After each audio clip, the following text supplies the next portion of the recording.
Hubo una noche en que Raúl Velasco llegó a los estudios de Televisa y nadie se atrevió a mirarlo a los ojos. Los técnicos giraban la cabeza, los productores buscaban excusas para estar en otro cuarto. Y los artistas que minutos antes lo habrían saludado con abrazos y fotos, de pronto tenían prisa, tenían compromisos, tenían cualquier cosa que los mantuviera lejos de él. ¿Qué había pasado? ¿Qué podía hacer que el hombre más poderoso de la televisión mexicana se convirtiera, de un día para otro, en alguien que la gente prefería evitar?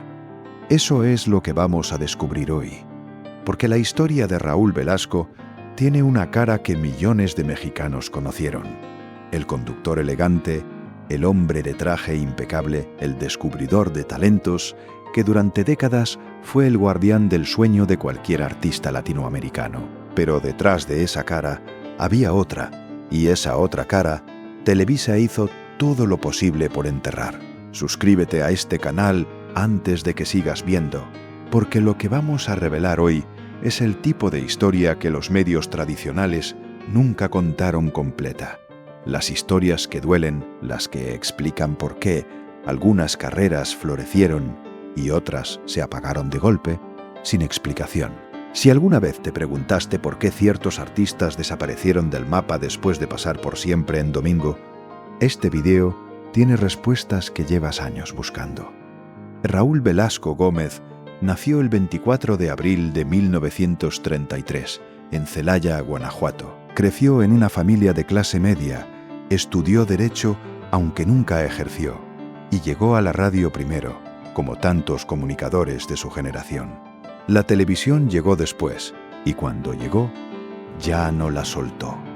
Su programa, Siempre en Domingo, se estrenó el 26 de octubre de 1969. Y lo que ocurrió en los siguientes 27 años cambió para siempre el mapa del entretenimiento en América Latina. Cómo un programa de variedades de domingo por la noche se convirtió en el árbitro absoluto del éxito musical en todo un continente. La respuesta está en el poder que Televisa le fue cediendo a Velasco sin que nadie lo discutiera públicamente. Y ese poder, que empezó siendo artístico, con el tiempo se convirtió en algo mucho más difícil de nombrar. Siempre en Domingo llegó a transmitirse en más de 20 países al mismo tiempo. En el momento de su mayor audiencia, congregaba frente al televisor a más de 100 millones de espectadores cada domingo. 100 millones. Para ponerlo en perspectiva, era más gente la que veía a Velasco cada semana que la población completa de México. En ese entonces. Eso significa que una sola decisión de Raúl Velasco, una sola vez que él dijera sí o no a un artista, podía construir una carrera o hundirla. Y él lo sabía, mejor que nadie. Lo que ocurrió después fue construyéndose despacio a lo largo de años, en camerinos y conversaciones privadas, en llamadas que nadie grabó y en favores que nadie documentó. Pero las consecuencias están ahí, visibles para quien quiera mirar. Artistas que pasaron por siempre en Domingo y explotaron de la noche a la mañana.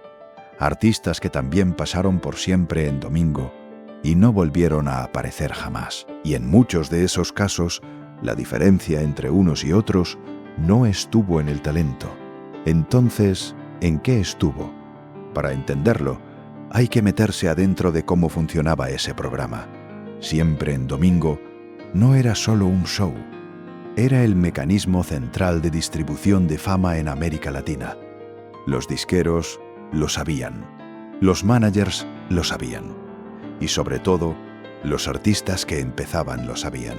Aparecer en ese programa era la diferencia entre que tu sencillo sonara en toda la región o que se quedara en el cajón de una discográfica local. Velasco tenía el control de esa puerta, y la decisión de abrirla o cerrarla dependía de factores que muy pocos se animaban a cuestionar en voz alta. Hay testimonios de artistas, algunos dados décadas después, cuando ya sentían que podían hablar sin consecuencias, que describen un sistema de favores y compromisos que rodeaba al programa. El acceso a Siempre en Domingo no siempre se conseguía por el camino que uno supondría, y lo que se pedía a cambio tampoco siempre era lo que aparecía en los contratos. Pero hay un episodio específico que marcó un antes y un después. Un episodio que Televisa intentó borrar de los registros que los medios de la época cubrieron con guantes y que, sin embargo, llegó hasta las Cortes, hasta los archivos judiciales y hasta las declaraciones de personas que vivieron lo que ocurrió desde adentro. Y eso es lo que vamos a contar. Antes de eso, hay que entender quién era Raúl Velasco para el México de los 70 y los 80, porque si no entiendes el tamaño de su figura, no puedes entender el tamaño de lo que vino después. Velasco construyó una imagen pública meticulosamente limpia, familia estable, vida ordenada, imagen de hombre de bien, católico practicante según sus declaraciones públicas, respetuoso con los mayores, generoso con los artistas que arrancaban, severo pero justo, según el relato oficial. Era el tipo de figura que los anunciantes adoraban y que Televisa necesitaba para darle a su producto estrella del domingo una apariencia de solidez moral. Y funcionó durante años. El público le creyó, los artistas le sonreían y nadie, o casi nadie, se atrevía a contar otra versión. Pero en los camerinos, la otra versión circulaba desde mucho antes. Los artistas de los 70 y 80 que actuaron en Siempre en Domingo forman una generación que aprendió muy pronto las reglas no escritas del programa. No se escribían porque no se podían escribir, pero se transmitían. De artista en artista, de manager en manager, de representante en representante. El sistema funcionaba como un código que todos conocían y nadie nombraba.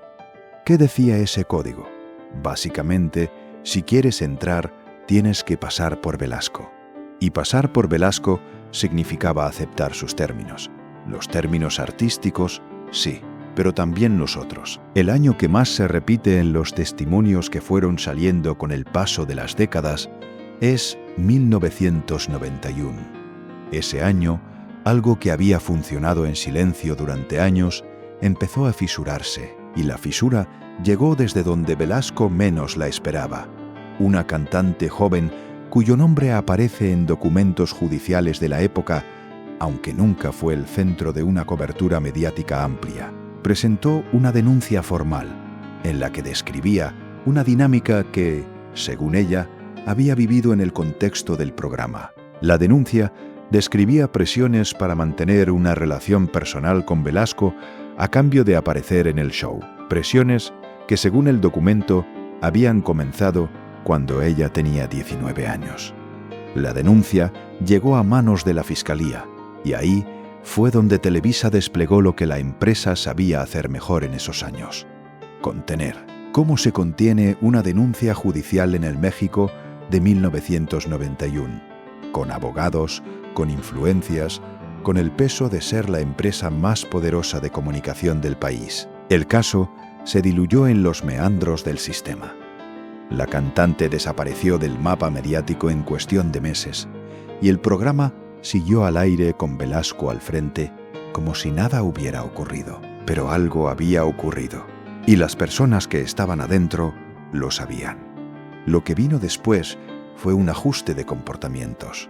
Velasco siguió conduciendo Siempre en Domingo, siguió siendo el hombre de traje y sonrisa amplia que el público veía cada semana. Pero en los pasillos de Televisa algo cambió. El silencio que rodeaba a ciertas conversaciones se volvió más espeso. Los artistas jóvenes que llegaban a grabar recibían advertencias más explícitas de sus managers sobre a qué atenerse, y la empresa comenzó a poner más capas de intermediación entre Velasco y los artistas que llegaban sin representación consolidada. ¿Fue eso suficiente? Dependiendo de a quién le preguntes, la respuesta cambia. Hay personas que trabajaron en Televisa durante esa época y que años después, ya jubiladas, ya sin nada que perder, empezaron a dar entrevistas a periodistas independientes y a documentalistas que investigaban la historia del programa. Lo que describieron fue un sistema que Televisa conocía, que en distintos niveles de la empresa se toleraba y que se protegía activamente, porque el programa generaba demasiado dinero como para arriesgarlo por denuncias que, en ese entonces, el sistema judicial tenía muy poca capacidad de procesar. Ese es el núcleo del secreto que Televisa ocultó. Y lo que hace más perturbador el caso es que no fue un secreto de una sola persona, fue un secreto institucional, una decisión colectiva y silenciosa de mirar para otro lado. Los números ayudan a entender la lógica detrás de esa decisión. Siempre en Domingo, en su mejor época, generaba ingresos publicitarios equivalentes a decenas de millones de dólares anuales. Era el producto más valioso de la programación dominical de Televisa. Cancelarlo, o siquiera cuestionarlo públicamente, habría tenido consecuencias financieras que nadie en la empresa quería asumir. Y Velasco lo sabía. Su posición dentro de Televisa era casi inexpugnable, precisamente porque su programa era demasiado rentable para tocarlo. Eso le daba un margen de acción que otros conductores simplemente no tenían. Pero ¿qué pasaba con los artistas que se negaban a jugar ese juego? ¿Qué le ocurría a quien decía no? Ahí es donde la historia se vuelve más oscura y más documentada. Hay nombres de artistas latinoamericanos de los 80 y principios de los 90 que tuvieron una carrera ascendente hasta que, por razones que en ese momento nadie explicó con claridad, dejaron de aparecer en Siempre en Domingo. Sus discos seguían saliendo, sus giras seguían haciéndose, pero esa plataforma central, la que conectaba con 100 millones de personas cada semana, de pronto les fue cerrada. Y sin esa plataforma, el techo al que podían llegar se volvió drásticamente más bajo.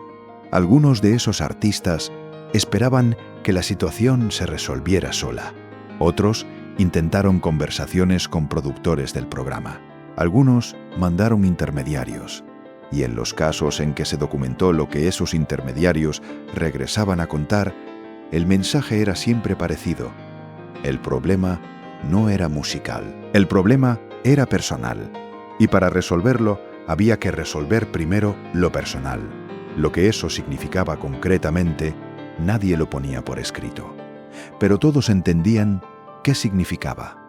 Uno de los casos que más circuló en los años posteriores, cuando el periodismo de entretenimiento en México empezó a tener un poco más de valentía para tocar estos temas, fue el de una cantante de origen colombiano, cuya carrera en México prometía mucho a mediados de los 80. Tenía presencia, tenía talento, tenía canciones que funcionaban en radio. Lo que le faltaba era Siempre en Domingo. Y Siempre en Domingo le faltó durante años, exactamente durante el periodo en que, según lo que ella misma contó mucho después en una entrevista colombiana, que apenas tuvo eco en México, había rechazado presiones que venían del entorno del programa. Cuando finalmente apareció en el show, ya era demasiado tarde para el impulso que podría haber tenido en sus mejores años. El momento había pasado, y ese es el patrón que se repite: el tiempo. En el negocio de la música, el tiempo es el recurso más valioso y más irreversible. Perder 2 o 3 años en el momento en que una carrera está despegando no es solo perder oportunidades, es perder la ventana. Y esa ventana, una vez cerrada, rara vez vuelve a abrirse. Raúl Velasco tenía control sobre esa ventana y lo ejerció. Cuando empezó a quebrarse el sistema de silencio que lo protegía, la respuesta tiene una fecha bastante precisa: 1996. Ese año, Televisa anunció que Siempre en Domingo llegaría a su fin. El programa se despidió en diciembre de ese año, después de 27 años al aire. Y con el fin del programa, llegó también el fin del paraguas institucional que había cubierto a Velasco durante décadas. Sin el programa, Velasco dejó de ser indispensable. Y sin ser indispensable, el silencio que lo protegía empezó a costar menos a quienes lo habían mantenido. Los meses que siguieron al cierre de Siempre en Domingo fueron extraños. Velasco intentó proyectos nuevos que nunca despegaron con la misma fuerza. Hizo colaboraciones, hizo especiales, hizo apariciones. Pero la magia, si alguna vez había sido genuina, no se transfirió a ningún otro formato. Y en los pasillos de la industria, las conversaciones que durante años se habían tenido en susurros empezaron a darse con la voz un poco más alta. Periodistas que habían guardado información por años empezaron a preguntar de otra manera. Artistas que habían callado empezaron a hablar primero con cautela, luego con más soltura. Y la imagen que iba emergiendo era la de un hombre que había construido su poder sobre una mezcla de talento genuino para la televisión y una disposición a usar ese poder de maneras que el contrato moral, con su audiencia, nunca habría aprobado.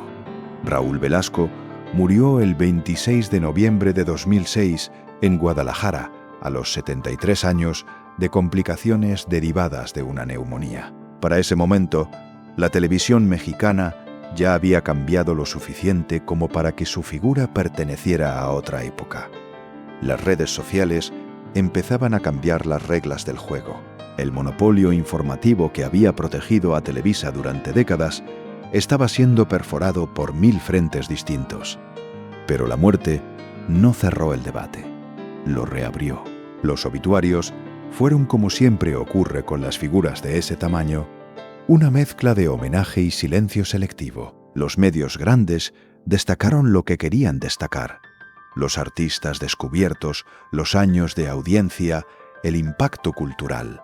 Lo que no pusieron en los obituarios era la otra parte del legado, la parte que no cabía en los titulares de homenaje, pero que estaba documentada, fragmentada, en archivos judiciales, en entrevistas dadas en otros países, en conversaciones que nunca llegaron a los medios masivos mexicanos.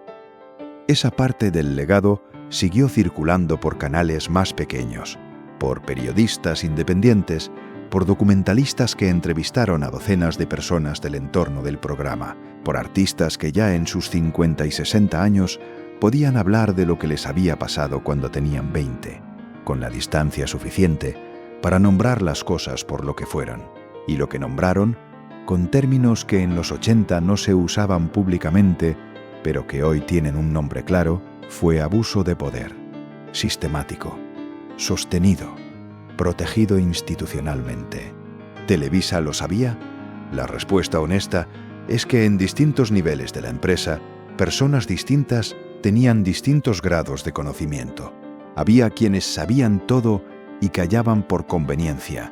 Había quienes sabían algo y preferían no saber más. Y había quienes, genuinamente, no sabían porque la compartimentación dentro de una empresa tan grande permite que ciertas cosas ocurran en capas que otras capas nunca ven. Pero la empresa como institución, con sus abogados, con sus ejecutivos, con sus mecanismos de gestión de crisis, tuvo momentos en que la información llegó a niveles donde ya no se podía alegar ignorancia. Y en esos momentos, la decisión fue contener, no corregir. Esa es la diferencia que importa. Y es la razón por la que la historia de Raúl Velasco no es solo la historia de un hombre, es la historia de un sistema. ¿Qué quedó de todo esto? ¿Qué le pasó a los artistas que perdieron años de carrera por negarse a ceder? Algunos reconstruyeron, tardaron más.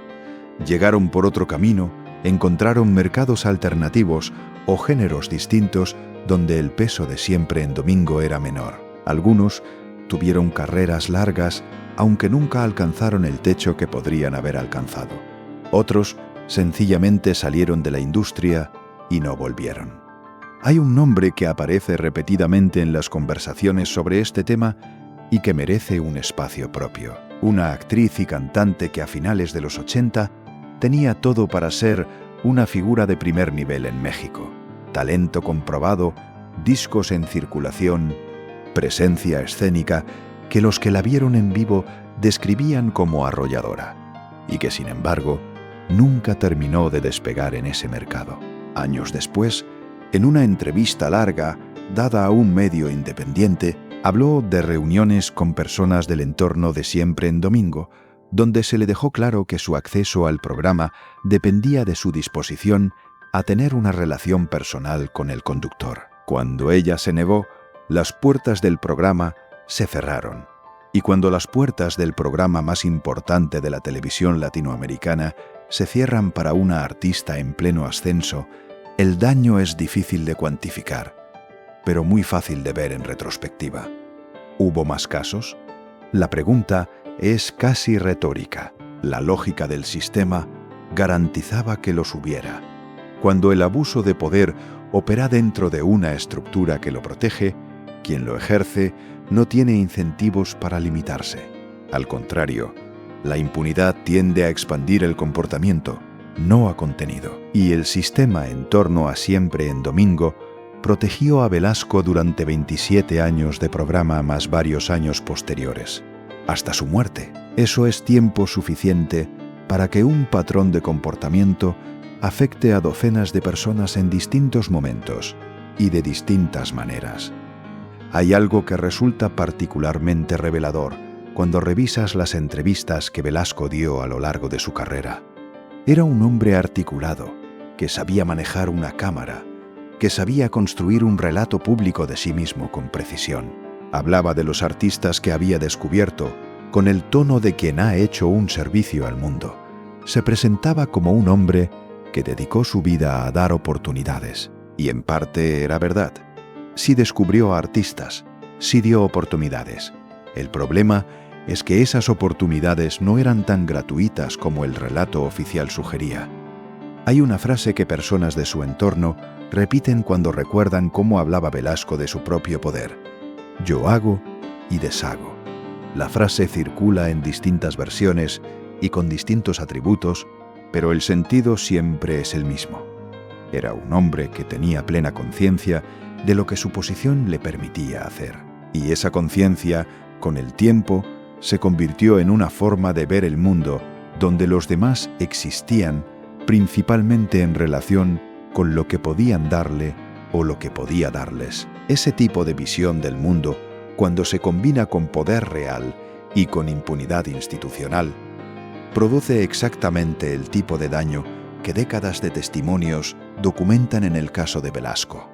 Y el público que durante 27 años sintonizó Siempre en Domingo cada domingo y vio al hombre de traje presentar artistas y dar discursos sobre el valor del talento. Ese público no sabía, o la mayoría no sabía. Y eso es parte de lo que hace esta historia tan difícil de procesar incluso hoy, porque Velasco era genuinamente carismático en pantalla. Tenía algo que funcionaba frente a la cámara, una calidez que el público sentía como real, y quizás, en alguna medida, lo era. Las personas no son simples. El hombre que abusó de su poder en los camerinos era el mismo que se iluminaba frente a un artista joven que cantaba con todo en el escenario. Las dos cosas pueden ser verdad al mismo tiempo. Y esa complejidad es exactamente lo que hace que los casos así sean tan incómodos de abordar. El legado de Siempre en Domingo, separado de la persona que lo condujo, es innegable. El programa conectó a América Latina de una manera que no tiene precedente en la historia de la televisión regional. Creó una cultura musical compartida que trascendió fronteras, que puso a bailar a familias mexicanas con ritmos caribeños y a familias argentinas con rancheras. Eso ocurrió, y fue real, y fue valioso. Pero ese legado cultural no puede separarse completamente de cómo se construyó, de las decisiones que se tomaron sobre quién merecía ser parte de él y quién quedaba afuera, de las condiciones que se pusieron, implícitas o explícitas, para subirse a ese escenario. La historia completa incluye las dos cosas, y durante décadas solo se contó una. Lo que Televisa hizo después de la muerte de Velasco fue lo que las instituciones suelen hacer con sus figuras incómodas. Lo preservó en el relato del pionero, del visionario, del hombre que construyó algo grande y relegó todo lo demás a esa zona gris donde las cosas existen pero no se nombran en los comunicados oficiales. Los archivos del programa existen. Las grabaciones de miles de emisiones están digitalizadas. Pero los archivos de todo lo que ocurrió alrededor del programa, las denuncias, los acuerdos extrajudiciales, las conversaciones que los abogados de Televisa tuvieron en distintos momentos con distintas personas afectadas, esos archivos no están disponibles para el público y probablemente nunca lo estarán. Lo que sí está disponible son los testimonios, las entrevistas, las memorias publicadas por personas que estuvieron cerca del programa y que decidieron en algún punto de sus vidas que el silencio ya había durado suficiente. Y cuando se juntan esos testimonios, cuando se ponen lado a lado las declaraciones de personas que no se conocen entre sí, que vivieron el programa en épocas distintas, que llegaron por caminos distintos y que, sin embargo, describen dinámicas que se parecen demasiado para ser coincidencia. Lo que emerge es un patrón, claro, repetido, documentado en sus contornos, aunque no en todos sus detalles.